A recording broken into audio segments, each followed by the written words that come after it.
बोलिए संतोषी माता की जय। आप सभी को आज शुक्रवार संतोषी माता व्रत की ढेरों शुभकामनाएं। आज के इस वीडियो में हम सुनेंगे संतोषी माता की व्रत कथा। जो शुक्रवार को आप संतोषी माता का व्रत करते हैं उसकी व्रत कथा हम सुनेंगे। साथ ही बताएंगे आपको व्रत की विधि सूक्ष्म रूप से। देखिए, विधि के अनुसार इस व्रत को करने वाला जो व्यक्ति है उसको कथा सुनते समय हाथ में गुड़ और भुने चने रखने चाहिए। इस दिन खटाई खाना मना होता है। संतोषी माता की पूजा की जानी चाहिए और उनकी जो कथा है संतोषी माता के शुक्रवार के व्रत की वह अवश्य ही सुननी चाहिए। पूजा से पहले आप सुबह सूर्योदय से पहले उठ जाएं, स्नान आदि करके सूर्य को जल दे के अपना मंदिर प्रांगण जहाँ भी आपका पूजा स्थल है वहाँ पे आसन लगा के बैठ जाएं। माँ संतोषी को स्नान कराएं, माँ संतोषी को तिलक लगाएं, तिलक लगा के फूल पुष्प आदि अर्पित करें, घी का दिया जलाएं और दिया जला के उसके बाद व्रत का संकल्प करके आप कथा सुनना आरंभ करेंगे। कथा सुनते समय जो सुनने वाले हैं वो संतोषी माता की जय बोलते जाएं, जयकारा लगाते जाएं। कथा समाप्त होने पर हाथ का गुड़ चना गौ माता को खिलाएं। कलश में रखा हुआ गुड़ चना सबको प्रसाद के रूप में बांट दें। कथा से पहले कलश को जल से भरें, उसके ऊपर गुड़ चने से भरा कटोरा रखें। कथा समाप्त होने और आरती होने के बाद कलश के जल को घर में सब जगह छिड़कें। बचा हुआ जल तुलसी की क्यारी में डाल दें। व्रत के उद्यापन में 2.5 सेर खाजा, मोमनदार पूड़ी, खीर, चने का शाक नैवेद्य रखें। घी का दीपक जला संतोषी माता की जय जयकार बोलकर नारियल फोड़ें। इस दिन घर में कोई खटाई नहीं खाएं, ना आप खाएं ना किसी दूसरे को खाने दें। इस दिन 8 लड़कों को भोजन करावें। देवर जेठ घर कुटुंब के लड़के मिलते हों तो दूसरों को बुलाना जरूरी नहीं है। कुटुंब में ना मिले तो ब्राह्मणों के बच्चे, रिश्तेदारों या पड़ोसियों के लड़के बुलावें। उन्हें खटाई की कोई वस्तु ना दें तथा भोजन कराकर यथाशक्ति दक्षिणा देवें और यह ध्यान रखें कि वो भी खटाई ना खाएं। आइए अब संतोषी माता की जो कथा है इसको आरंभ करते हैं। आपका ये जो चैनल है देवभूमि, ये एक ज्योतिष संस्थान द्वारा संचालित चैनल है। इस पर सभी जानकारी ज्योतिष शास्त्रों और पंचांग पर आधारित जो जानकारी है उसी के अनुसार दी जाती है। इसीलिए अगर चैनल को सब्सक्राइब नहीं किया है तो उसको सब्सक्राइब कर लें।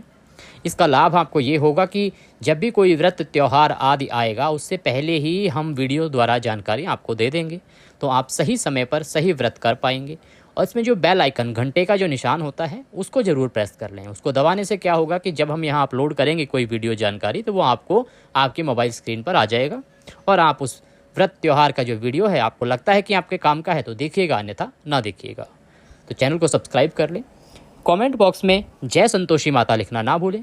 जय संतोषी माता अगर आप कमेंट बॉक्स में लिखते हैं तो अवश्य ही संतोषी माता प्रसन्न होंगी और आपका ये जो व्रत है यह सफल होगा। आइए कथा आरंभ करते हैं। एक स्थान पर बैठ जाएं, संतोषी माता के चरणों में मन को लगाएं, हाथ में गुड़ चना लें और कथा सुनना आरंभ करें। एक बुढ़िया थी, उसके 7 पुत्र थे। 6 कमाने वाले थे, एक निकम्मा था।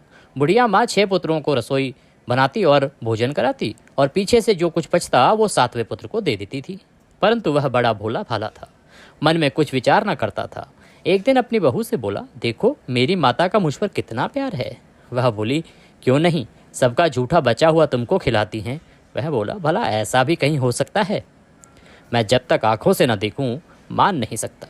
बहू ने हंसकर कहा, तुम देख लोगे तब तुम मानोगे। कुछ दिन बाद बड़ा त्योहार आया। घर में 7 प्रकार के भोजन और चूरमा के लड्डू बने। वह जांचने को सिर दर्द का बहाना करके पतला कपड़ा सिर पर ओढ़कर रसोई घर में ही सो गया और कपड़े से सब कुछ देखता रहा। 6 भाई भोजन करने आए। उसने देखा माँ ने उनके लिए सुंदर सुंदर आसन बिछाए हैं, 7 प्रकार की रसोई परोसी है। वह आग्रह करके जिमाती है। वह देखता रहा। 6 भाई भोजन करके उठे तब माता ने उनकी झूठी पत्तलों में से लड्डुओं के टुकड़ों को उठाया और एक लड्डू बनाया। झूठन साफ कर बुढ़िया माँ ने पुकारा, उठो बेटा, 6 भाई भोजन कर गए, अब तू ही बाकी बचा है, उठकर भोजन कर ले, कुछ खा ले। वह कहने लगा, माँ मुझे भोजन नहीं करना है, मैं परदेश जा रहा हूँ। माता ने कहा, कल जाता हो तो आज ही जा। वह बोला, हाँ हाँ आज ही जा रहा हूँ। यह कहकर वह घर से निकल गया। चलते समय बहू की याद आई। वह गौशाला में उपले थाप रही थी। वहाँ जाकर उसने बोला, हम जावें परदेश को, आवें कुछ काल, तुम रही हो संतोष से धर्म आपनो पाल। वह बोली, जाओ पिया आनंद से, हमरों सोच हटाए, राम भरोसे हम रहें, ईश्वर तुम्हें सहाय। देख निशानी आपकी, देख धरूं मैं धीर, सुधी हमरी मति विसारियो, रखियो मन गंभीर। वह बोला, मेरे पास तो कुछ नहीं है, ये अंगूठी है, सो ले और अपनी कुछ निशानी मुझे दे। वह बोली, मेरे पास क्या है, यह गोबर भरा हाथ है। यह कहकर उसकी पीठ में गोबर के हाथ की थाप मार दी। वह चल दिया। चलते चलते दूर देश में पहुंचा। वहां पर एक साहूकार की दुकान थी। वहां जाकर कहने लगा, भाई मुझे नौकरी पर रख लो। साहूकार को जरूरत थी, बोला रह जा। लड़के ने पूछा, तनख्वाह क्या दोगे? साहूकार ने कहा, काम देखकर मिलेगा। साहूकार की नौकरी मिली। वह सवेरे 7 बजे से रात को 9 बजे तक नौकरी करने लगा। कुछ दिनों में दुकान का सारा लेन देन, हिसाब किताब, ग्राहकों को माल बेचना, सारा काम करने लगा। साहूकार के 7-8 नौकर थे। वे सब चक्कर खाने लगे कि यह तो बहुत होशियार बन गया है।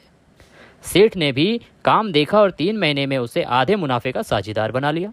वह 12 वर्ष में ही नामी सेठ बन गया और मालिक सारा कारोबार उस पर छोड़कर बाहर चला गया। उधर बहू पर क्या बीती वो सुने। सास ससुर उसे दुख देने लगे। सारी गृहस्थी का काम करके उसे लकड़ी लेने जंगल में भेजते। इस बीच घर की रोटियों के आटे से जो भूसी निकलती थी उसकी रोटी बनाकर रख दी जाती थी और फटे नारियल के खोपरे में पानी भर के दे दिया जाता था। इस तरह दिन बीतते रहे। एक दिन वह लकड़ी लेने जा रही थी कि रास्ते में बहुत सी स्त्रियां संतोषी माता का व्रत करती दिखाई दी। वह वहां खड़ी होकर कथा सुनने लगी। बोली, बहनों, यह तुम किस देवता का व्रत करती हो और इसके करने से क्या फल मिलता है? इस व्रत के करने से इसकी विधि क्या है? यदि तुम अपने व्रत का विधान मुझे समझा कर कहोगी तो मैं तुम्हारा एहसान मानूंगी। तब उनमें से एक स्त्री बोली, सुनो, यह संतोषी माता का व्रत है। इसके करने से निर्धनता, दरिद्रता का नाश होता है और लक्ष्मी आती हैं। मन की चिंताएं दूर होती हैं। घर में सुख होने से मन को प्रसन्नता और शांति मिलती है। निपुत्र को पुत्र मिलता है। प्रीतम बाहर गया हो तो जल्दी आता है। कुंवारी कन्या को मनपसंद वर मिलता है। राजद्वारे में बहुत दिनों से मुकदमा चलता हो तो खत्म हो जाता है। सब तरह सुख शांति हो। घर में धन जमा हो, पैसा जायदाद का लाभ हो, रोग दूर हो जावें तथा और जो कुछ मन में कामना हो वे सब इस संतोषी माता की कृपा से पूरी हो जाती हैं। इसमें संदेह नहीं है। वह पूछने लगी, यह व्रत कैसे किया जाता है, यह भी बताओ तो बड़ी कृपा होगी। स्त्री कहने लगी, हे बहन, 1.25 रुपये का गुड़ चना लेना, इच्छा हो तो 5.25 रुपये का लेना या 11.25 रुपये का भी आपकी सहूलियत के अनुसार लेना। बिना परेशानी, श्रद्धा और प्रेम से जितना बन सके सवाया लेना। 1.25 रुपये से 5.25 रुपये तथा इससे भी ज़्यादा शक्ति और भक्ति अनुसार लेना। हर शुक्रवार को निराहार रहना और कथा कहना सुनना, इसके बीच क्रम न टूटे। लगातार नियम पालन करना। सुनने वाला कोई ना मिले तो घी का दीपक जलाकर उसके आगे जल के पात्र को रख कथा कहना, परंतु नियम नहीं टूटना चाहिए।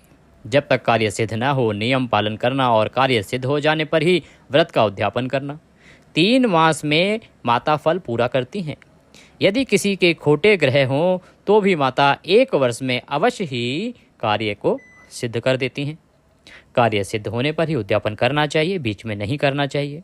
उद्यापन में 2.5 सेर आटे का खाजा, इसी परिमाण में खीर तथा चने का साग करना। 8 लड़कों को भोजन कराना। जहाँ तक मिले देवर, जेठ, भाई, बंधु, कुटुंब के लड़के लेना। ना मिले तो रिश्तेदारों और पड़ोसियों के लड़के बुलाना, उन्हें भोजन कराना। यथाशक्ति दक्षिणा देना। माता का नियम पूरा करना। उस दिन घर में खटाई नहीं खाए कोई भी और ना ही बनाए। यह सुनकर बुढ़िया के लड़के की बहू चल दी। रास्ते में लकड़ी के बोझ को गट्ठर था लकड़ी का, उसको बेच दिया और उन पैसों से गुड़ चना ले माता के व्रत की तैयारी कर आगे चली और सामने मंदिर देख पूछने लगी, यह मंदिर किसका है? सब कहने लगे, संतोषी माता का मंदिर है। यह सुन माता के मंदिर में जा माता के चरणों में लौटने लगी।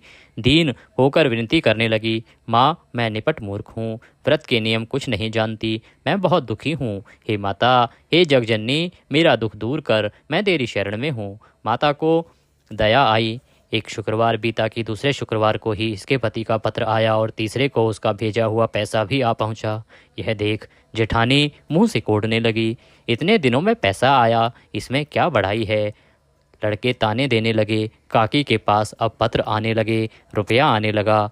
अब तो काका की खातिर बढ़ेगी, उसको और अधिक मान मिलेगा। अब तो काकी बुलाने से भी नहीं बोलेगी। बेचारी सरलता से कहती, भैया पत्र आवे रुपया आवे तो यह सबके लिए अच्छा है। ऐसा कहकर आंखों में आंसू भरकर संतोषी माता के मंदिर में आ मातेश्वरी के चरणों में गिरकर रोने लगी। माँ, मैंने तुमसे पैसा नहीं मांगा, मुझे पैसे से क्या काम है, मुझे तो अपने सुहाग से काम है। मैं अपने स्वामी के दर्शन और उनकी सेवा मांगती हूँ। तब माता ने प्रसन्न होकर कहा, जा बेटी, तेरा स्वामी आएगा। यह सुनकर खुशी से बावली होकर घर में जाकर काम करने लगी। अब संतोषी माँ विचार करने लगी, इस भोली पुत्री से मैंने कह तो दिया तेरा पति आवेगा, पर आवेगा कहाँ से? वह तो स्वप्न में भी इसे याद नहीं करता।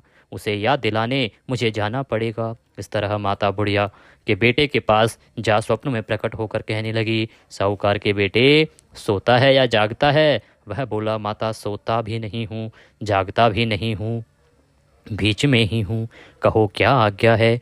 माँ कहने लगी, तेरा घर बार कुछ है या नहीं? वह बोला, मेरा सब कुछ है माता, माँ बाप भाई बहन बहू, क्या कमी है? माँ बोली, भोले पुत्र, तेरी स्त्री घोर कष्ट उठा रही है, माँ बाप उसे दुख दे रहे हैं, वह तेरे लिए तरस रही है, तू उसकी सुधि ले। वह बोला, हाँ माता, यह तो मुझे मालूम है, परंतु मैं जाऊं तो जाऊं कैसे? परदेश की बात है, लेन देन का कोई हिसाब नहीं, कोई जाने का रास्ता नज़र नहीं आता, कैसे चला जाऊं? माँ कहने लगी, मेरी बात मान, सवेरे नहा धोकर संतोषी माता का नाम ले, घी का दीपक जला, दंडवत कर दुकान पर जा बैठना, देखते ही देखते तेरा लेन देन सब चुक जाएगा, जमा माल बिक जाएगा, सांझ होते होते धन का ढेर लग जाएगा। सवेरे बहुत जल्दी उठ उसने लोगों को अपने सपने की बात कही तो वे सब उसकी बात अनसुनी कर दिल लगी उठा करने लगे। कहीं सपने में भी जो बातें होती हैं वो सच होती हैं क्या? एक बूढ़ा बोला, देख भाई, मेरी बात मान, इस प्रकार साँच झूठ करने के बजाय देवता ने जैसा कहा है वैसा ही करने में तेरा क्या जाता है? वह बूढ़े की बात मान स्नान कर संतोषी माँ को दंडवत कर घी का दीपक जला दुकान पर जा बैठा। थोड़ी देर में वह क्या देखता है कि देने वाले रुपया लाएं, लेने वाले हिसाब लेने लगे। कोठे से भरे सामान के खरीदार नकद दाम में सौदा करने लगे। शाम तक धन का ढेर लग गया। माता का चमत्कार देख प्रसन्न हो मन में माता का नाम ले घर ले जाने के वास्ते गहना कपड़ा खरीदने लगा और वहाँ के काम से निपटकर वह घर को रवाना हुआ। वहाँ बहू बेचारी जंगल में लकड़ी लेने जाती है। लौटते वक्त माँ के मंदिर पर विश्राम करती है। वह तो उसका रोजाना रुकने का स्थान था।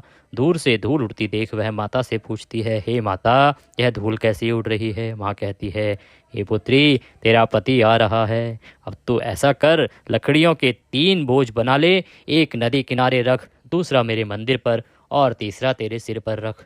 तेरे पति को लकड़ी का गट्ठर देखकर मोह पैदा होगा, वह वहाँ रुकेगा, नाश्ता पानी बना खाकर माँ से मिलने जाएगा। तब तू लकड़ियों का बोझ उठाकर घर जाना और बीच चौक में गट्ठा डालकर 3 आवाज़ें जोर से लगाना, लो सासू जी लकड़ियों का गट्ठा लो, भूसी की रोटी दो और नारियल के खोपड़े में पानी दो, आज कौन मेहमान आया है। माँ की बात सुन बहू बहुत अच्छा माता कहकर प्रसन्न हो लकड़ियों के 3 गट्ठे ले आई। एक नदी तट पर रखा, एक माता के मंदिर पर रखा। इतने में ही मुसाफिर आ पहुंचा। सूखी लकड़ी देख उसकी इच्छा हुई कि अब यहीं विश्राम करे और भोजन बना खाकर गांव जाए। इस प्रकार भोजन बना विश्राम कर वह गांव को गया। सबसे प्रेम से मिला। उसी समय बहू सिर पर लकड़ी का गट्ठा लिए आती है। लकड़ी का भारी बोझ आंगन में डाल जोर से 3 आवाज़ देती है, लो सासू जी लकड़ी का गट्ठा लो, भूसी की रोटी दो, नारियल के खोपड़े में पानी दो, आज कौन मेहमान आया है। यह सुनकर सास बाहर आ अपने दिए हुए कष्टों को भुलाते हुए कहती है, बहू ऐसा क्यों कहती है, तेरा मालिक ही तो आया है, आ बैठ, मीठा भात खा, भोजन कर, कपड़े पहन। इतने में आवाज़ सुन उसका स्वामी बाहर आता है और अंगूठी देख व्याकुल हो माँ से पूछता है, माँ यह कौन है। माँ कहती है, बेटा यह तेरी बहू है, आज 12 वर्ष हो गए, तू जब से गया है तब से सारे गांव में जानवर की तरह भटकती फिरती है, काम काज घर का कुछ करती नहीं, 4 समय आकर खा जाती है, अब तुझे देखकर भूसी की रोटी और नारियल के खोपड़े में पानी मांगती है। वह लज्जित हो बोला, ठीक है माँ, मैंने इसे भी देखा है और तुम्हें भी देखा है, अब मुझे दूसरे घर की ताली दो, उसमें मैं रहूँगा। तब माँ बोली, ठीक है बेटा, तेरी जैसी मर्जी कहकर ताली का गुच्छा पटक दिया। उसने ताली ले दूसरे कमरे में जो तीसरी मंजिल के ऊपर था खोलकर सारा सामान जमाया। एक दिन में ही वहाँ राजा के महल जैसा ठाट बाट बन गया। अब क्या था, वे दोनों सुखपूर्वक रहने लगे। इतने में अगला शुक्रवार आ गया। बहू ने अपने पति से कहा कि मुझे माता का उद्यापन करना है। पति बोला, बहुत अच्छी बात है, खुशी से करो। वह तुरंत ही उद्यापन की तैयारी करने लगी। जेठ के लड़कों को भोजन के लिए कहने लगी। उसने मंजूर किया, परंतु पीछे जेठानी अपने बच्चों को सिखलाती है, देखो रे, भोजन के समय सब लोग खटाई मांगना, जिससे उसका उद्यापन पूरा ना हो। लड़के जीमने आए और खीर पेट भर के खाई, परंतु याद आते ही कहने लगे, हमें कुछ खटाई खानी है, खटाई दो। खीर खाना हमें भाता नहीं, देखकर अरुचि होती है। बहू कहने लगी, खटाई किसी को नहीं दी जाएगी, यह तो संतोषी माता का प्रसाद है। लड़के तुरंत उठ खड़े हुए, बोले, पैसा लाओ। भोली बहू कुछ जानती नहीं थी, सो उन्हें पैसे दे दिए। लड़के उसी समय जाकर इमली लाके खाने लगे। यह देखकर बहू पर संतोषी माता ने कोप किया। राजा के दूत उसके पति को पकड़ कर ले गए। जेठ जेठानी मन माने खोटे वचन कहने लगे। लूट लूट कर धन इकट्ठा कर लाया था, सो राजा के दूत पकड़ कर ले गए। अब सब मालूम पड़ जाएगा जब जेल की हवा खाएगा। बोलिए संतोषी माता की जय। कथा आगे भी है, आप सभी को याद दिलाना चाहेंगे कि आप कमेंट बॉक्स में जय संतोषी माता लिखना ना भूलें, वीडियो को लाइक करना ना भूलें। आइए कथा आगे बढ़ाते हैं। बहू से यह वचन सहन नहीं हुआ। रोती रोती माता के मंदिर में गई। हे माता, तुमने यह क्या किया? हंसाकर अब क्यों रुलाने लगी? माता बोली, पुत्री, तूने उद्यापन करके मेरा व्रत भंग किया है, इतनी जल्दी सब बातें भूला दी।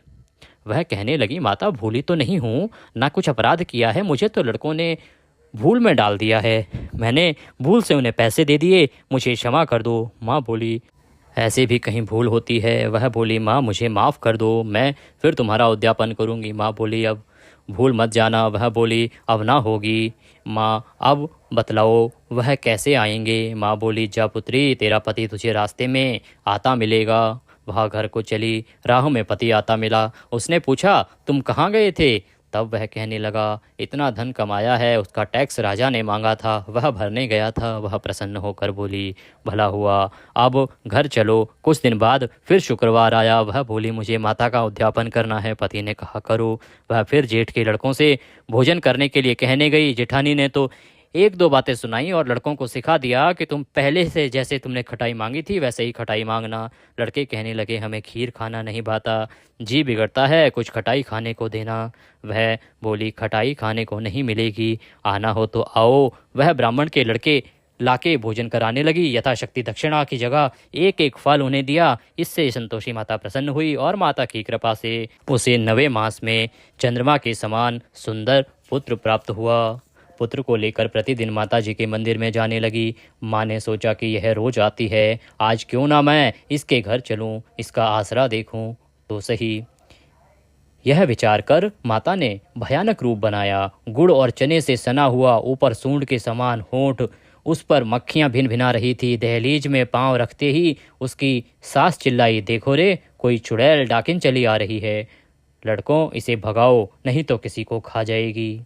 लड़के डरने लगे और चिल्लाकर खिड़की बंद करने लगे।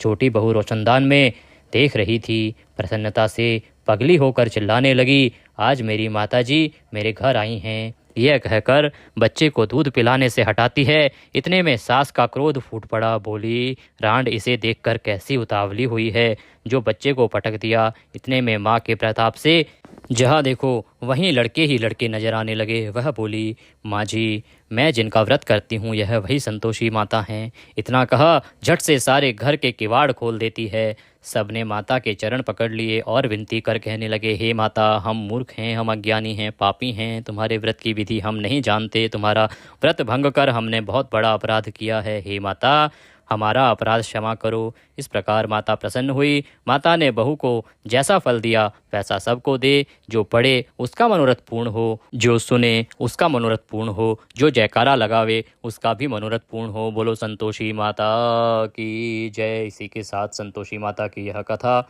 यहाँ पर समाप्त होती है। इसके बाद संतोषी माता की आरती करेंगे और उनको भोग लगाएंगे। ये थी संतोषी माता की कथा। इसको अवश्य सुने और अपने बंधु बांधवों तक पहुंचाएं, सुनाएं। इस प्रकार की कथाओं का जो वीडियो है इसको जितने अधिक लोगों तक आप पहुंचाते हैं वह उत्तम रहता है, क्योंकि इन कथाओं को सुन के बाकी लोग भी प्रेरित होते हैं इस प्रकार के व्रत करने के लिए। आपके द्वारा जब ये वीडियो भेजा जाता है तो उससे जितने लोग भगवान की पूजा करते हैं उससे उन्हें जो पुण्य प्राप्त होता है उसका 10% आपको भी पुण्य प्राप्त होता है। इसीलिए जितने अधिक लोगों तक हो सके आप इस वीडियो को पहुंचाइए और माता की कृपा से आपके सभी काम बन जाएंगे। जिस भी किसी उद्देश्य की पूर्ति के लिए आप माँ संतोषी को प्रणाम कर रहे हैं, याद कर रहे हैं, व्रत कर रहे हैं, कथा सुन रहे हैं, वह उद्देश्य मनोरथ शीघ्र ही सिद्ध हो जाएगा। बोले संतोषी माता की जय। आज की इस वीडियो में अभी के लिए इतना ही। अगले वीडियो में फिर होगी आपसे मुलाकात। तब तक के लिए जय माँ संतोषी।